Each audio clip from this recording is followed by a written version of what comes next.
আপনারা দেখছেন ISL 2025 পয়েন্টেবিলিটি last update করা আছে 20 ফেব্রুয়ারিতে। আজকের দিনে 20 ফেব্রুয়ারিতে মোহাম্মদান ভার্সেস জামশেদপুর এফসির মধ্যে ম্যাচ হয়েছিল।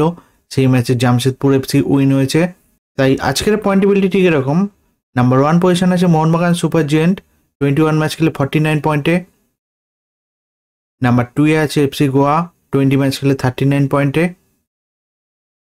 নাম্বার 3 তে আছে জামশেদপুর এফসি, 21 ম্যাচ খেলে 37 পয়েন্টে। নাম্বার 4 এ আছে north east United FC, 21 match খেলে 32 পয়েন্টে। নাম্বার 5 এ আছে মুম্বাই সিটি, 21 ম্যাচ খেলে 32 পয়েন্টে।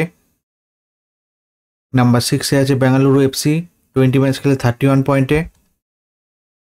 নাম্বার 7 এ আছে উড়িষ্যা এফসি, 21 ম্যাচ খেলে 29 পয়েন্টে। নাম্বার 8 এ আছে কেরালা ব্লাস্টার, 20 ম্যাচ খেলে 24 পয়েন্টে। নাম্বার 9 এ আছে পাঞ্জাব এফসি, 20 ম্যাচ খেলে 24 পয়েন্টে। নাম্বার 10 এ আছে চেন্নাইন এফসি, 21 ম্যাচ খেলে 24 পয়েন্টে। নাম্বার 11 আছে ইস্ট বেঙ্গল, 20 ম্যাচ খেলে 21 পয়েন্টে। নাম্বার 12 এ আছে হায়দ্রাবাদ, 21 ম্যাচ খেলে 17 পয়েন্টে। নাম্বার 13 এ আছে মোহাম্মদান, 21 ম্যাচ খেলে 11 পয়েন্টে। এই আইএসএল এর পয়েন্টেবিলিটি লাস্ট আপডেট করা হয়েছে 20 ফেব্রুয়ারিতে। ভিডিওটি ভালো লাগে থাকলে লাইক কমেন্ট শেয়ার করবেন।